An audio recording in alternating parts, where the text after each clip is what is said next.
breaking down all the plays and getting you in the action. We've got you covered all season long. Welcome to the BCSN Nation podcast. Ladies and gentlemen, boys and girls, thank you so much for stopping by episode number 7 of the BCSN Nation podcast. I'm your host, as always, Brennan Goforth. I'm the social media specialist here at BCSN. Join with me, as always, my co-host, program director, and anchor here at BCSN, Justin Felkamp. We are ready to go in week 7 of high school football. Pat Gachardo back in the guest spot, back from San Diego from his trip out there with the Toledo Rockets. Came up short against the Aztecs, correct? Aztecs? Yeah, it was a great weekend other than the last drive of the game. Defense played extremely well the entire ball game, and then that last drive, we just couldn't get a stop to secure a win. Yeah, needed a W there, a group of 5. Road win would have been great, but the Mid-American Conference schedule is ahead for the Rockets and the Falcons. Yep. So we're looking forward to that too. Absolutely. All right, well, we're definitely happy to have Pat on the show today, and happy to have you out there listening and watching this episode. Thank you so much for stopping by. You can check me out on Twitter at Brennan Goforth. Check out Justin at Justin Felkamp and Pat at Pat Gachardo HBC. Check out BCSN social media at BCSN Sports on Twitter, Facebook, Instagram, TikTok, and YouTube. We've got daily content going out there. You don't want to miss it. We've got a lot of good stuff. If you miss our sports nightly coverage, you can check it out on our social media. All right, check us out next week, Wednesday, October 5th. We'll be back with episode 8 of the podcast on your favorite podcast platform with the other BCSN Game Day Tailgate football analyst, Matt Kriegel, on the show next week. You can also check us out at bcsnnation.com/podcast. We've got everything related to the podcast over there. We do a written article every week breaking down everything we discussed. You can catch one of those this week. You can also check out the video format of the podcast as well. All right. Enough of the housekeeping. Let's jump into the first thing we want to talk about today, and that is our Charlie's Dodge Chrysler Jeep Ram Player of the Week. It was Anthony Wayne's running back Joe Caswell with 4 touchdowns in their win over the Bowling Green Bobcats last week. Gentlemen, what did we see from Joe Caswell on the gridiron last week? I'd say what we've seen last year and this year. We did a top recruit feature segment on him last week on Tailgate, and he's got an offer from University of Dayton, got an offer from Division II Notre Dame College outside of Cleveland. NLL Offensive Player of the Year from last year, returning. That's somewhat rare. Typically, that award goes to a senior, but he's well on his way to 1,500 yards. You can't take him down with an arm tackle. Can't take him down typically on first contact. Always churning and burning those legs, and he can accelerate and break one for the distance, Pat. Yeah, one thing that you know about Joe is, and you had just brought it up, premier running backs do not go down on first contact. And that's something that you notice week after week after week is that he hits the hole, contact is made, and then he runs through it, and he's always falling forward. Not only that, the kids on his football team seem to love the kid. I mean, he's an exceptional leader. He's from everything I hear from Coach, he's got hard work ethic and things like that. And that's what you want from your leaders, is lead by example. Absolutely. Yeah, he did a fantastic job last week, and like I said, he's just been doing every week. Yeah, and he's playing linebacker as well on defense this year. He did not do that last year, and he's a tremendous athlete. Surprisingly, this is the only sport that he does play, football. I asked that question last week with Coach, but the reason why he only has not necessarily lesser offers at the college level, but non-Division I offers, is because a lot of Division I Mid-American Conference schools want to see him as a linebacker at the next level. He doesn't have junior season tape as a linebacker. He's getting that now. So there is a possibility that come the end of this regular season, before that early signing period in December, maybe he gets a preferred walk-on type of route where he could come on and then earn his way to a scholarship. But playing defense could be a possibility for him at the next level. All right. Well, we'll have to stay close and see how he does moving forward. But once again, congratulations to Joe Caswell on being this week's Charlie's Dodge Chrysler Jeep Ram Player of the Week. You can vote on our new poll. It'll be Friday at 11 o'clock. You can check out our Twitter, and that'll run through Monday at noon for this upcoming week's Player of the Week. So definitely be sure to participate there. All right, let's jump into some of our opening topics that I want to discuss today. We've got a couple of games to look at. We've got the Findlay Trojans, 2-4 on the season right now, on the road at the 1-5 St. Francis Knights. Now, If you have been paying attention to high school football, you'd know something happened with Findlay last week, and we'll go into a little bit more detail on that later in the show. But Findlay's coming off of an improbable comeback victory over Fremont Ross with 6 seconds remaining last week, and they got the W 50-48. St. Francis, on the other hand, is coming off of a loss to Clay on the road, 14-26. So heading into this matchup, are we expecting Findlay to keep riding that high from their win against Fremont Ross and take that to St. Francis, or is St. Francis going to bounce back from their loss to Clay and take it to Findlay? Well, I think if St. Francis is a parochial school, I think is underachieving right now. They need to start moving forward. And I know they have an interim coach, and Coach Block does a great job. I've known him a long time. Wish him all the best, of course. But I feel that Findlay is definitely moving forward. Even Justin said a few weeks ago that he thought that they would get the win over Whitmer and continue to win out, and which is a bold statement because that was a great game with Whitmer, and then also the upcoming schedule that they had. With that being said, I agree with Justin. They are on the upswing. I think their quarterback is starting to hit their stride or hit his stride. I think the receivers are starting to step up. I think Coach Steph is doing a much better job managing the game, and also their defense is playing much better. I like Findlay in this one. Yeah, I think Findlay is a clear favorite in this particular matchup. I'm a little hesitant. I know I made that bold statement. They came up short against Whitmer. They still got St. John's on the schedule as well, and St. John's has played an incredibly difficult schedule up to this point, also with a 1-5 record, just like St. Francis. But Findlay's offense is clicking. Caden Holmes, Fremont Ross's quarterback, he makes a lot of defenses look silly because he can do what he wants when he wants with his arm or with his legs. He looked like he wasn't feeling any ill effects of the turf toe that he had a couple weeks ago against St. Francis. Yeah. He looked primed and ready and good to go. And the last 43 seconds of that game were incredible. Just offenses just moving the ball at will. 3 touchdowns, 2 offensively, and then 1 on special teams with a walk-off victory there from Dallas De La Cruz. Like you mentioned, we'll get to that in a second. But Findlay is doing the things that they need to do, and they were confident because the record doesn't always, Pat, tell you how good a team is or is not. When you're playing tough teams and you're bringing in new players who haven't been at the varsity level, you're not necessarily always going to get the victories, but you are correct in my assumption saying that they are on the upward trajectory.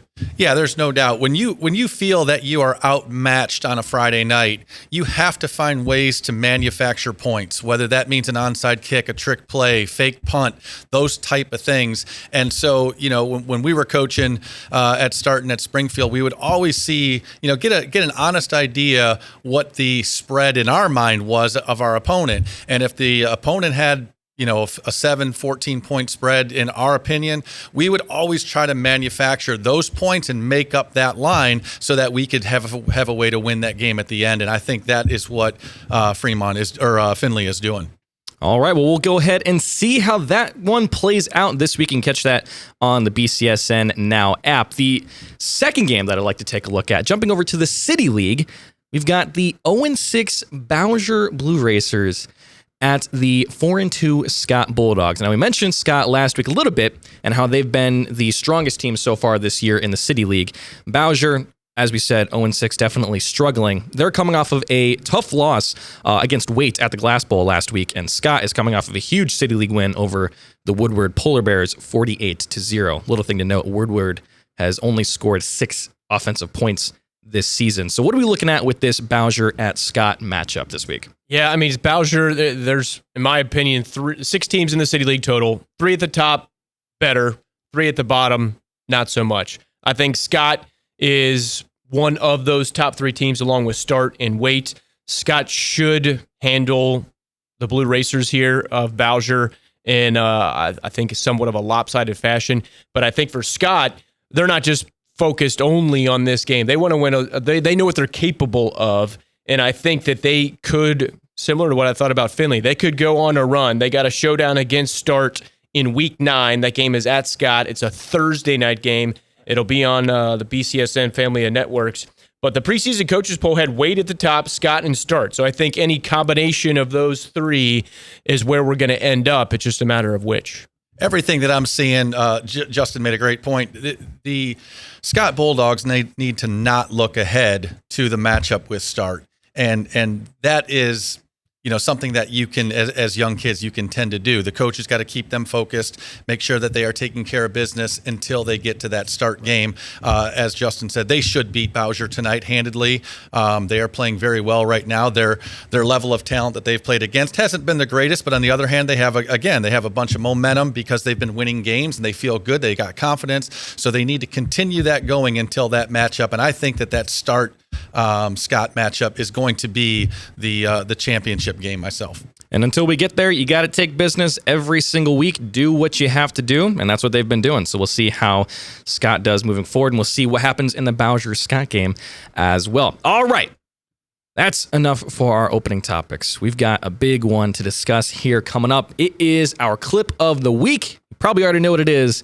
Let's take a look. It's time to react to the BCSN Nation podcast clip of the week.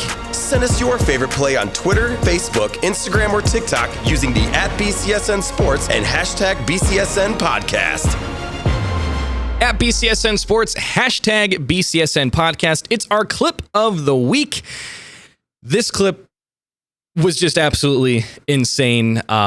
We have the main clip, and then I decided let's go ahead and take a look at just the whole last 47 seconds of the game, because honestly, we really got to take a look at the whole thing to get an idea of the whole story. But just real quick to mention, this clip between Fremont and Findlay last week was incredible, and at this point has gained over 1 million views across all of our social media platforms. So if you've seen it, thanks for taking a look. That's insane, and we'll just go ahead and take a look at this and give our thoughts here. All but I's dotted, T's crossed. Montgomery to the end zone. Knocked away. Caught! No, I take it back. Reese Little for 6. They bring Jones on this third down. Maybe as an extra blocker, he will be. Holmes going to the end zone. Caught! Touchdown, Fremont Ross! Are you kidding me? Caden Holmes! For Findlay, with playing great competition to start this year, and 1-5 coming in here or 1-4 coming in here on the road, and to play like they did. Ball's free, got pitched back. De La Cruz down the sideline. Dallas De La Cruz! Are you kidding me? Touchdown, Findlay! Oh my gosh! Oh my gosh! I mean, it doesn't get any more insane than that. Yeah, let's just keep watching over and over. Hats off to Chris Schmidbauer, our play-by-play guy on this. Rhett Boyd was the color analyst as well. I love Chris when he brings the excitement each and every broadcast, no matter if it's a dramatic ending like this or just a regular normal game, quote-unquote normal game. So hats off to Chris. Nice job. But this game of two elite quarterbacks, a sophomore in Ryan Montgomery with Findlay, and then a senior with Caden Holmes. Caden Holmes has been a 4-year starter, Pat. So he's been there, done that in so many ways and so many facets. But this play right here is the controversial one. Yes. Luke Wyrow right here. Is he down or is the ball out before his knees go down? Either way, you got to continue to play. You always say play until you hear the whistle. Absolutely. No whistle. Dallas De La Cruz takes off and scores a walk-off touchdown. You see walk-offs in baseball frequently. You rarely see a walk-off when it comes to football. But just what an incredible performance, really, by both teams. Look, 50-48. It's not like one team dominated. Both of these teams had playmakers every which way on offense, primarily on offense, and some plays on defense. But this was a great game. Yeah, and you see both coaches call smash concept routes to score their winning touchdowns, where the outside receiver kind of baits the corner, and then the slot receiver, it works on a safety, which is a great matchup. When you have a great slot receiver like both these teams do, putting a slot receiver on a safety and getting a one-on-one matchup. They both scored in the corner of the end zone to take the game-leading score. And then The one problem I have with the kickoff is that ball's got to get on the ground immediately, okay? And you need to have Findlay have that they need to say, hey, we got to cover this ball and get down on it. That ball was in the air a good 30, 40 yards before it hit the ground and was just a great one hop. With that being said, that ball needs to get on the ground and it needs to go to those fullbacks and those linebacker type players that are in that second row and not get back to that. So, a coaching issue there or coaching concern there, but what a great job by Findlay just to give yourself a chance and an opportunity to win the game. On that last pass right there that we just saw, great protection by the Fremont Ross offensive line. Caden Holmes just got plenty of time to deliver a great ball. But here's my concern for Fremont Ross. You can complain all you want about was the player's knee down or not, but watch this coverage. Everybody gets sucked into the middle. The kicker right here somewhat kind of gives up on the play. Oh, yeah. And no one is kind of on the outside contained. I know if they get him down, they get him down, but still, it just didn't seem. You tell me, Pat, as far as 11 guys coverage, if you take away the kicker, you got 10. I mean, as you go down your lanes of the field, what are the instructions? Are you supposed to go for the ball, or do you have outside containment? Yeah, 9 of those players are going to the football. I should say 8 of those players are going to the football. And you have a safety and you have 2 contain guys. Those 2 contain guys keep everything inside and in front at all times. So what you're saying is 100% accurate. The 2 contain guys should have kept everything inside and in front, and as soon as that ball came out, he should have turned that thing back inside, and you can see the contained guy right here at the bottom, but he doesn't do a good job of keeping everything inside and in front, funneling that to the inside where he has help, and he can go ahead and attack that from the outside shoulder. And hats off to Dallas De La Cruz, too. I mean, he doesn't look like a speed demon, but he got the job done. He still had guys chasing him down, and that's the definition right there of running for your life. Desperate situation, zeros on the clock. It's either you're out of bounds, you're tackled, or you're going for a glory and a touchdown. Yep. And he got the glory for the touchdown. I think he actually said on a post-game interview, he said that his teammates kind of like have doubted his speed, and he was like, I'm going to show you guys sometime. Nice. And he was like, this was my time to show you guys how fast I can be. That's what high school sports, that's what all sports are about. When you have that moment and you deliver like that, I mean, that's going to be remembered for Findlay football forever. No matter how the season ends, if they go on a run in the playoffs, it's going to be remembered even more. But that's a special moment. BCSN proud to be there so we can have the video documentation. I guarantee that this is going to be saved and DVR'd and recorded over and over. Absolutely. So good for him. Yeah, this is actually looking at it from another end too. The officiating on this is textbook for college football because they do have replay. You want this play to play out. If you're not sure if he's down or not, don't blow the whistle. We'll go back and check it on replay and we'll make the call from there. In high school football, there is no replay. If the official blew this call, which is debatable, exactly right, then it is what it is. So I would hope that the official in his eyes said, you know what, he wasn't down. He was not down. He just didn't make a mistake. That's what I would hope. Yeah, and the angles that a referee are at, I mean, that happened nearly in the exact midpoint of the field. So officials can't be in the middle of 22 kids. So you're from the sideline there. There looks like a 15 yards away for one of the officials at the top left there. I mean, let's keep in mind, everybody makes mistakes. We were just pointing out some mistakes by special teams for Fremont Ross. Referees, you obviously don't want to make mistakes in a crucial moment of the game, which this was. But at the same time, message to all parents. I got a phone message on my voicemail saying, Fremont Ross got gypped. Yeah, everybody's going to be upset. I get it. It's sports. We're all competitive. Okay. But keep in mind, mistakes do happen. And I'm not even saying a mistake happened in this game officiating-wise on this particular play. But let's all acknowledge that officials have the right to make mistakes just like every anybody else in the game of football and in life. Yeah, everyone is human. Sometimes things go different ways than you anticipate. But there's no doubting that was sort of a kind of Cinderella moment right there, and just an unbelievable story. And it shows with everyone's excitement and taking a look at it. So that is our clip of the week. If you guys haven't seen that clip yet, we'll definitely check it out on our social media. You can also go to bcsnnation.com/podcast. We'll have a new post with all of those video clips, including our student section of the week, included in that post. So definitely go check that out. Speaking of highlights, you guys can check us out on TikTok. It's at BCSN Sports. This is actually one of the places that clip went last week. We put that out on our TikTok. Check it out. Help us get to 5,000 followers. We actually had this clip exactly was our biggest TikTok ever. Had over 210,000 views just on that TikTok. So pretty freaking cool. All right, let's jump into our student section review. It's time for the BCSN Nation Podcast Student Section Review. Send us your photos or videos of your school's student section using the @BCSN Sports and hashtag SSOTW on Twitter, Instagram, or TikTok.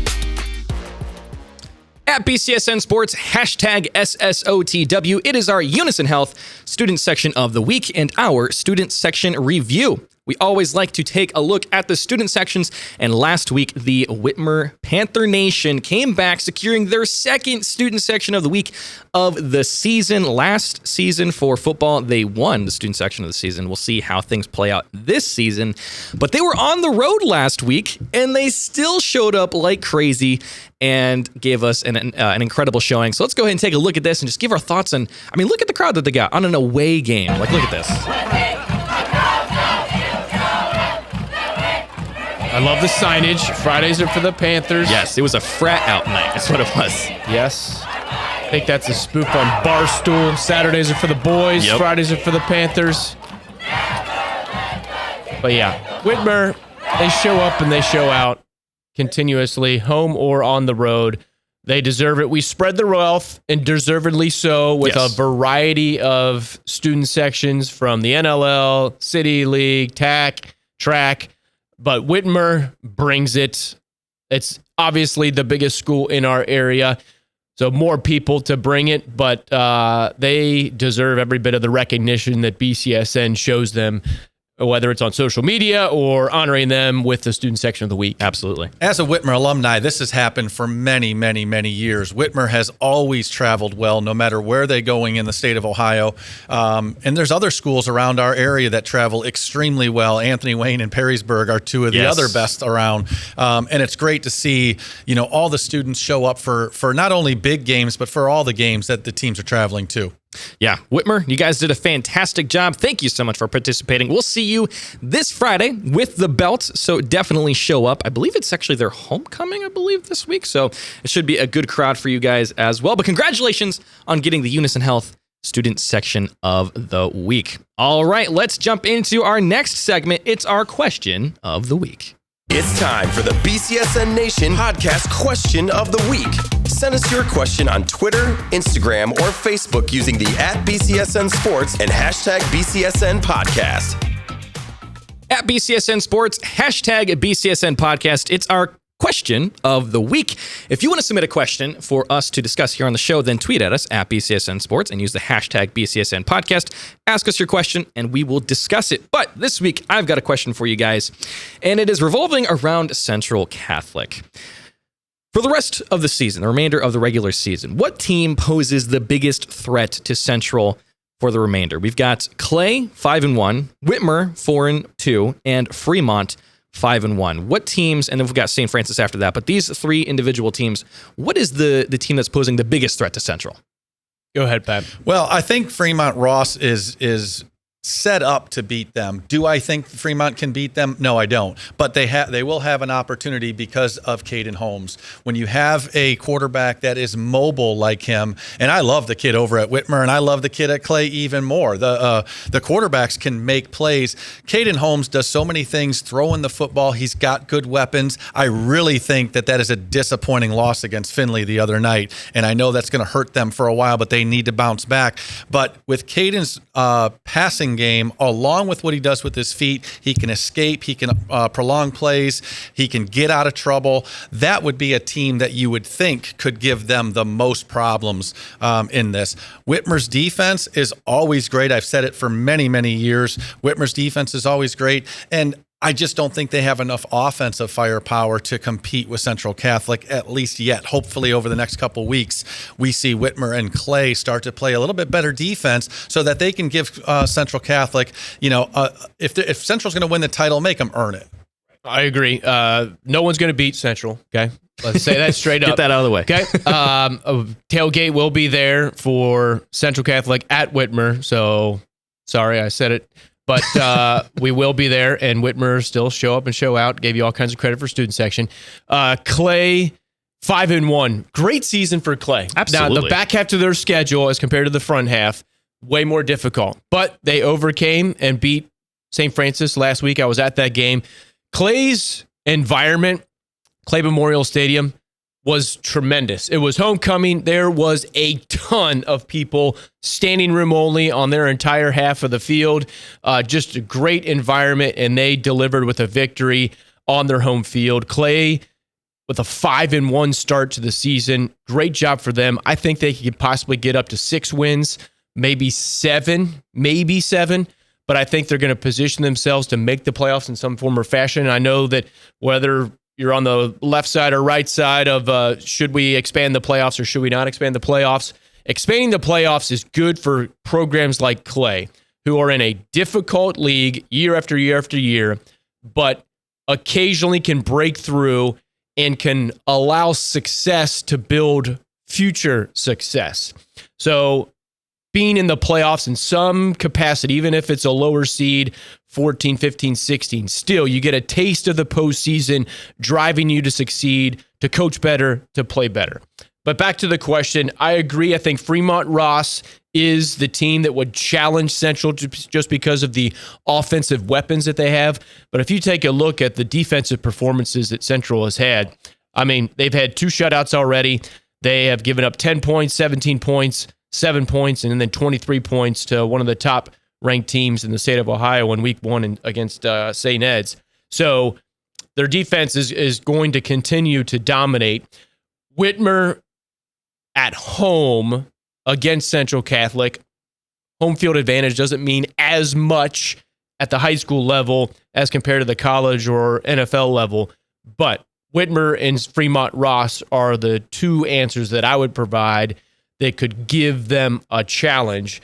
Over the last 11 years since the Three Rivers Athletic Conference was formed, Central is 8-3 against Whitmer.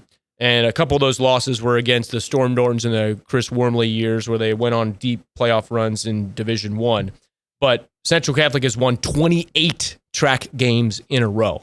So 28, 29, 30, 31, 32. I think they want to make a statement here in the last year of the Three Rivers Athletic Conference before they depart for the Detroit Catholic League.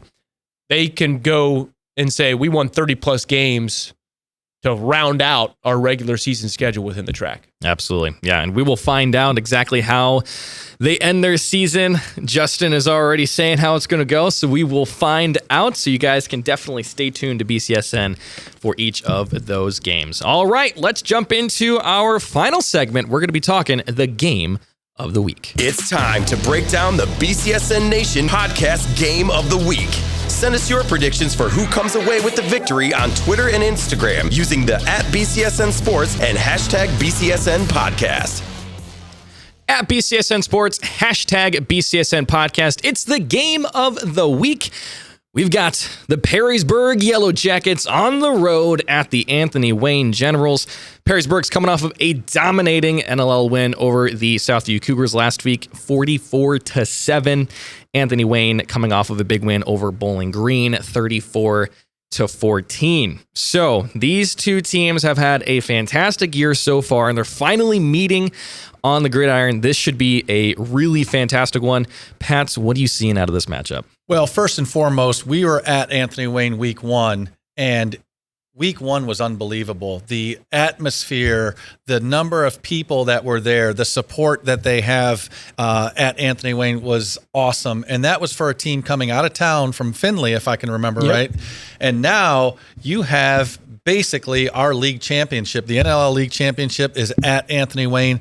I can't even imagine what the atmosphere is going to be like, and it's going to be amazing. It really is. It's going to be fun.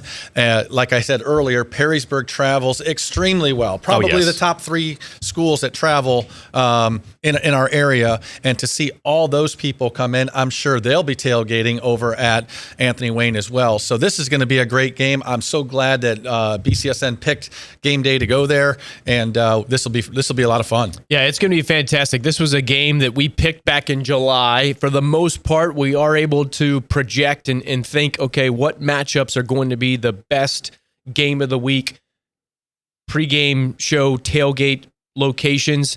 And we got this one right for week 7. It turns into the de facto NLL championship in all intents and purposes, even with weeks 8, 9, and 10 still to go. But we thought this one was going to be great. Turned out to be 5-1 versus 6-0. I'll admit it's lost a little bit of luster because of the injury situation that Anthony Wayne has. Anthony Wayne had Grant Kinney, a sophomore quarterback, go down in week 2. They had to bring in the backup, Marco Morrison, an athlete, doesn't throw the ball a whole lot, more of a runner, can throw when he needs to or has to. And then he goes down with an injury last week against Bowling Green. Insert third-string quarterback Cadence Carswell, a defensive lineman. Okay, we've gone to the third-tier defensive lineman who's now going to be the quarterback. So it's going to be difficult. However, I'll flip it because I asked Coach Dirk Connor at Perrysburg, okay, how does that affect things? And he said, Justin, it doesn't change things one bit. That's not just coach speak. It's the truth, because ordinarily and usually at Anthony Wayne, when they have a running quarterback who primarily runs as opposed to throwing all over the yard, they're more difficult to defend because it's 2 guys in the backfield who you got to stop.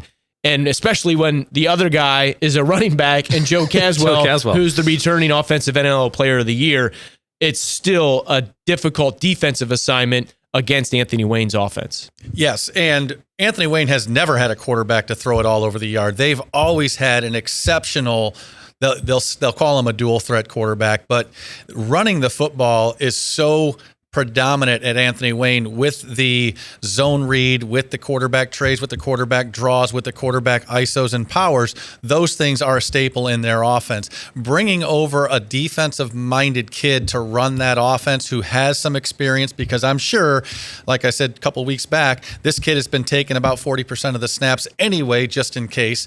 And to put him in a situation where he's used to being physical, playing defense, he's used to having contact, now give him the football, let him hand it off, let him run the zone read, and let him be physical and start to run people over. Yes, are they going to take a little bit of a drop off? Absolutely. But is this the end of the world for Anthony Wayne? Absolutely not. Yeah, they're 6-0 for a reason. Oh, I mean, absolutely. and keeping in mind their defense, pull up Anthony Wayne's defense. I mean, look at that. Single digits and 2 touchdowns and 10 points in the other ones. I mean, they beat Findlay 9-6, beat St. John's 10-7, beat Whitmer. We've seen Whitmer's offense explode for 40-plus points. Held them to 10, 28-10 the final there. Beat Maumee easily 41-3 against Southview. Shut them out. We've seen Southview, no matter who they were playing, could still score a ton of points. Shut them out. And then against Bowling Green, 34-14. So Perrysburg, I think you would say, Pat, would you agree, Perrysburg's going to be the toughest team that Anthony Wayne faces this season? Without a doubt. Okay. Without a doubt. And going back to our last conversation, the quarterback, I really feel is going to be able to manage that game. The problem's going to come in when he has to throw the football on third downs. Will he be able to be proficient throwing the football? And up to this point, they have been with their starter and their backup. They've been able to throw the boot and the intermediate routes. Let's see what will happen on Friday night. Yeah, Anthony Wayne's defense obviously proven that they can deliver the goods, but it seems at least to me, more emphasis is going to be on that defense and having to make stops, because they're going to have to keep Perrysburg's offense on the sidelines, not let them score 40-plus points a game like they've done for 5 straight weeks. So that is going to be of the utmost importance, especially if you can do that, get them off the sidelines, and then run the ball effectively, which can grind down the clock. I wouldn't be surprised if Anthony Wayne uses every bit of that 40-second play clock each and every drive, especially with the quarterback, running back situation that they have. And Andy does a great job of taking away their opponent's best plays. Matt and I have seen that over the years. It's something that Dirk is going to have to be aware of. It's going to be something that his base offense with Connor Wallensack is going to be keyed on and shut down for the most part. And what do you have to counter that with? Whether it's the quarterback run, which they have a great quarterback run in the football. Is it some of the short passing game? Is it the screen game? Some of those things are going to have to step up because their base offense, where Connor is making all those yards, okay, that's going to get shut down. You can guarantee that. By Anthony that was Wayne's a point that Brungard told me. He said, you got to stop Connor Wallensack in some way. So if they do that, then it falls back on TJ Tackett, the left-handed quarterback for Perrysburg. Does he connect with Jack Bohr a lot, a key wide receiver? But that defense is no joke. I mean, last year we thought this was somewhat of an even matchup. Connor Wallensack, I believe, played in this game last year in this matchup at Steinecker Stadium. 42-20 was the final score. Anthony Wayne blew the doors off of him in the second half. So for those who think, okay, third string quarterback for Anthony Wayne, no chance.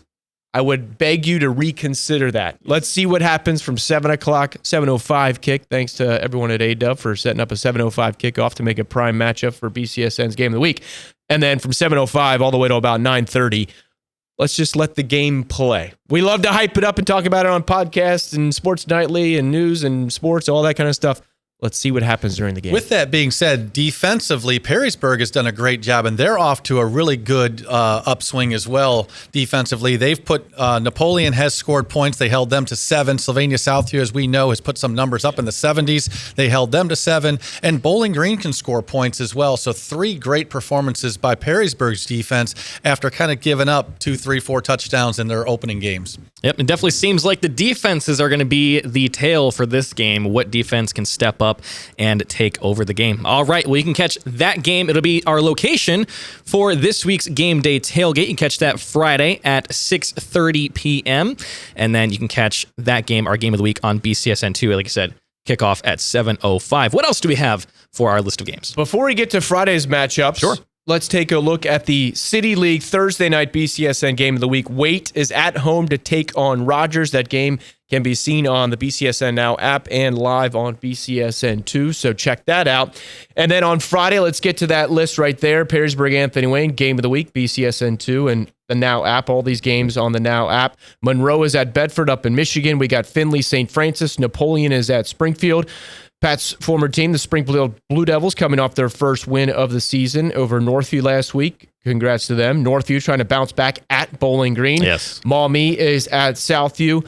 Bowsher is at Scott. Perkins is at Bellevue.